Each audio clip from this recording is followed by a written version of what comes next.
Bienvenue à toi dans cette nouvelle vidéo. Je suis Arthur au Canada. Dans cette vidéo, je vais vous dire les réalités de ce sujet qui pullule ces derniers temps sur les réseaux sociaux, sur YouTube notamment. Étudier gratuitement au Canada. Travailler gratuitement au Canada. Je vais vous donner mon avis là-dessus et je vais être franc et direct avec vous. Ok, je vais sauter la phase d'introduction, je vais aller droit au but. Est-ce qu'il est réellement possible d'étudier au Canada gratuitement?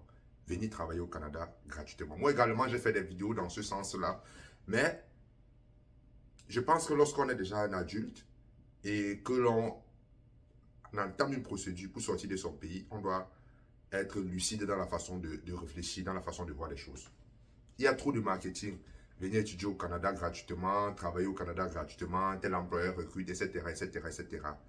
Mais la vérité, c'est que vous n'allez jamais, quand je dis jamais, c'est au moins à 95% immigrer au Canada gratuitement. Quand je dis gratuitement, c'est sans rien débourser de vos poches. J'ai fait un bon bout de temps sans publier des vidéos parce que je travaille sur d'autres projets, des projets que je publierai bientôt sur la chaîne YouTube. Et je reçois des gens qui m'écrivent, me disent, As-tu, j'ai vu ta vidéo sur comment venir travailler gratuitement au Canada, comment venir étudier au Canada gratuitement. Et quand je regarde la chaîne de certains youtubeurs africains ici au Canada qui parlent de ça, je regarde les commentaires, je me rends compte que les gens sont, je ne sais pas trop comment dire ça, je pense que certaines personnes sont des rêveurs. Je vais dire ça comme ça, sont des rêveurs. J'ai décidé de faire cette vidéo parce qu'il y a plusieurs personnes qui m'ont écrit et j'ai compris que dans leurs propos, elles étaient sérieuses. Et j'ai décidé de faire cette vidéo. Ma réponse est ceci. C'est impossible. Impossible à 95, je dirais même 98% d'immigrer au Canada gratuitement. Et quand je dis gratuitement, ça veut dire vous n'allez pas immigrer au Canada sans sortir de l'argent de vos poches. Si vous n'êtes pas prêt à sortir de l'argent de vos poches pour, n'est-ce pas, faire vivre, faire réaliser ce projet d'immigration, ça sera difficile. Il faut qu'on se dise la vérité. Il faut qu'on se dise la vérité. Je vais vous prendre des exemples. Là, je prends par exemple l'exemple de ceux qui veulent venir étudier. Il y a des bourses d'études. C'est vrai, moi également, j'ai eu une bourse. J'ai eu une bourse. C'était une bourse d'exception.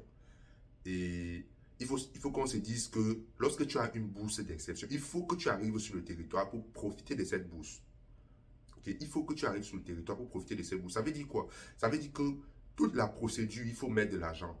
Les papiers qu'on va te demander pour légaliser tes documents. Ok? Légaliser tes documents, il faut que tu ailles à la sous-préfecture, à la mairie, dépendamment de la ville où tu te trouves, pour légaliser les documents. Il faut que tu payes le droit, les frais qu'on paye pour le permis d'études à l'époque. Je pense, j'ai payé comme, je sais pas, c'était 150 $ à l'époque pour le permis d'études. Ok? Si tu vas faire le CAQ, il faut que tu payes le CAQ. Ok? Légaliser tes documents, payer ton billet d'avion. Il faut faire toute cette procédure-là. Et je ne suis pas sûr. Vous qui m'écrivez, vous me dites comment je peux faire pour venir étudier au Canada. Est-ce qu'il y a des... Moi, je vous pose la question. Est-ce que vous pouvez, imaginons que vous avez le visa. Est-ce que vous pouvez contacter une compagnie aérienne? Ok? Je ne vais pas citer les noms. Contacter une compagnie aérienne, leur dire que vous voulez voyager gratuitement. Est-ce que vous pouvez faire? Est-ce que vous pouvez aller faire les examens médicaux que l'immigration demande? Dire que vous voulez faire l'examen médical gratuitement. Est-ce que ça peut se faire? Non, ça ne peut pas se faire. Je ne suis pas en train de vouloir décourager les gens. Je ne suis pas en train de vouloir... Je ne veux pas décourager. Ce n'est pas mon intention de décourager. Moi, j'ai voyagé et je ne peux pas vouloir que certaines personnes ne voyagent pas. Si c'est ton but, si c'est ton ambition, ben, je souhaite que cela arrive dans ta vie. Mais il faut être réaliste. Ok? Il faut être réaliste. Pour ma part, mon histoire, moi, j'ai eu cette expérience dans la vie, pour moi personnellement. J'ai essayé d'aller en Belgique, ça n'a pas marché. Même en France, ça n'a pas marché. Tout simplement pourquoi? Parce qu'à l'époque, j'avais ce projet-là. Et déjà, je reviens en arrière. Ça, je vais vous dire pourquoi je vous raconte cette petite histoire. Je reviens en arrière. Quand j'étais au secondaire, il y a un de mes proches, quelqu'un de très proche à moi, qui m'avait dit, ah, quand tu auras le bac, on va te faire partir en Allemagne. Quand j'ai eu le bac, je suis revenu voir la personne. Ben, le langage a complètement changé. Le langage avait complètement changé. À partir de ce moment-là, je me suis dit, si je dois faire les choses, je dois les faire moi-même. Même chose quand il fallait faire pour la France. C'était la même chose. Donc, je vous dis ça pourquoi? Parce que si vous n'avez pas de l'argent pour faire votre procédure et qu'il y a quelqu'un, l'un de vos proches, qui peut vous aider à faire votre procédure, attendez-vous à ce que je viens de dire. C'est-à-dire qu'au dernier moment, que la personne vous déçoive. Je vais dire ça comme ça. Ça peut arriver. Donc, l'idéal serait que toi, si tu veux immigrer et que tu n'as pas l'argent, ça veut simplement dire que tu as deux problèmes. Le problème, c'est un premier problème qui est le plus important, c'est que tu n'as pas l'argent. Ce n'est pas un problème lié à l'immigration. C'est le problème d'argent. Et c'est un problème, premier problème que tu dois d'abord chercher à résoudre avant de vouloir immigrer. Ou alors tu as de l'argent, mais ce n'est pas suffisant pour entamer la procédure et terminer la procédure pour venir au Canada. C'est dans les deux cas. Dans le premier cas, il faut d'abord que tu cherches de l'argent, que tu aies un minimum pour engager ta procédure. Dans le deuxième cas, si tu as peu d'argent, trouve quelqu'un qui va t'aider, mais sois-en sûr que cette personne, c'est quelqu'un de fiable qui ne doit pas te lâcher à la dernière minute. Parce que nous connaissons tous des gens dans la famille, des amis qui te promettent quelque chose et tu arrives au moment où il faut concrétiser, la personne commence à te dire autre chose. Ça arrive.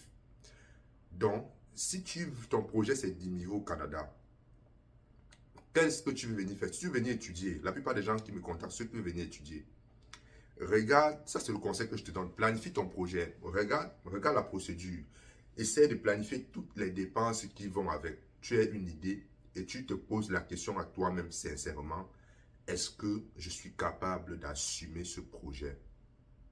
Est-ce que je suis capable d'assumer? Maintenant, si tu as une bourse, ok, il faut enlever la partie de la bourse sur tes droits de scolarité une fois que tu seras au Canada. Le reste, tu dois te poser la même question. Est-ce que je suis capable d'assumer les coûts de ce projet? Si tu as des gens sûrs qui vont t'aider, tant mieux. Déjà, les personnes qui ont des gens qui vont les aider dans la procédure ne m'écrivent pas pour me dire je vais venir. La plupart des gens qui m'écrivent sont des gens qui n'ont personne, des gens qui n'ont pas les moyens, ou je dis entre guillemets parce qu'il faut se dire il y a des gens qui ont les moyens, mais vous savez, dans nos communautés, il y a des gens qui ont les moyens, mais font semblant qu'ils n'ont pas comme s'ils n'ont pas les moyens. Nous connaissons toutes les personnes comme ça. Donc, si tu n'as réellement pas les moyens, il faut d'abord résoudre ce problème, chercher de l'argent. Trouve-toi un travail. Trouve-toi un travail qui va te permettre d'épargner. Moi, c'est ce que j'avais fait. Moi, c'est ce que j'avais fait. Aujourd'hui, il y a beaucoup de gens dans mon entourage, mes proches, qui pensent que euh, venir au Canada, on m'a aidé. Je ne dis pas qu'on ne m'a pas aidé. Mais dans ma procédure, l'aide que j'ai reçue, ce n'était pas l'aide financière. Vous savez, lorsque vous demandez l'aide financière à quelqu'un, c'est différent lorsque vous demandez une aide qui n'est pas liée aux finances. Ok? Moi, j'ai reçu l'aide, mais ce n'est pas l'aide financière. L'aide financière que j'ai eue même, c'est quand j'avais déjà le visa. Il y a deux personnes qui m'ont, je dis deux personnes, oui, il y a deux personnes qui m'ont donné quelques contributions. Mais même sans ça, j'allais faire mon projet. Ok? Même sans ça, j'allais faire mon projet. Donc, je vous conseille, les amis, trouvez-vous un job. Et quand je dis trouver un job, ce n'est pas forcément un job dans votre domaine d'études, tout. Non, parce que je connais la mentalité francophone, surtout l'Afrique. Nous sommes dans une communauté où lorsque tu as un certain niveau, tu as un bac plus machin, et tu vas aller faire un type de métier, les gens vont dire, regardez un diplôme. Mais non, si moi je vous dis les travaux que j'ai fait pour avoir de l'argent pour mon projet de voyage, vous n'allez pas me croire. Je raconterai un jour cette histoire ici sur ma chaîne, mais ce n'est pas le moment. Si je vous dis les travaux que j'ai faits, ce sont des choses inimaginables que quelqu'un qui a fait l'université. Ben, à l'époque, j'avais la chance que j'étais dans une ville très loin de ma famille, très loin de là où j'ai grandi. Donc, je faisais mes choses, je faisais n'importe quoi. C'est-à-dire, j'ai fait des choses pour avoir de l'argent. Et le plus important, c'est que j'ai rassemblé cet argent-là. Ça m'a pris à peu près 3 à 4 ans pour rassembler cet argent. Donc, mon ami, arrête de pleurnicher. Étudier au Canada gratuitement, c'est un leurre. Si tu vas attendre de venir étudier au Canada gratuitement, ben écoute, tu vas attendre longtemps. Tu vas attendre longtemps. Maintenant, est-ce que je suis en train de dire que c'est impossible? J'ai dit tout à l'heure que c'est à 95%. Maintenant, le 5% qui reste, j'avais déjà publié sur la chaîne YouTube des bourses d'études qui prennent en charge gratuitement à 100%. Mais il faut te dire que ces bourses d'études, que ce soit des bourses des universités, des bourses des philanthropes, c'est-à-dire des personnes qui ont de l'argent. Par exemple, il y a comme le basketteur camerounais Siakam qui a financé des études de certains Camerounais ici au Canada. Mais il faut vous dire que pour avoir ce genre de bourse, il faut que tu aies quelque chose de spécial par rapport. Parce qu'il y a plusieurs personnes qui veulent ces bourses-là. Ok, il y a plusieurs personnes, c'est-à-dire la compétition est rude. Et peut-être même les critères vont t'éliminer. par exemple, la moyenne. À une époque, je regardais un peu, il y a une bourse que j'avais publiée, les critères, c'était surtout basé sur les notes académiques. Ben, j'ai contacté certains étudiants, ben, quand j'ai regardé la moyenne, les gens, ils ont passé le bac avec 9, vous voyez, 9,99, 10, 9 fort, des trucs comme ça. Ben, si vous êtes dans ces cas-là, ben, vous tuez vos chances d'avoir ce genre de bourse. Parce que chez les bourses, généralement, on veut des gens qui ont des très bonnes notes, c'est-à-dire des gens qui travaillent dur à l'école. Okay? Des gens qui travaillent dur à l'école, mais la situation de leurs parents ne leur permet pas. Ils ont de très bons moyens.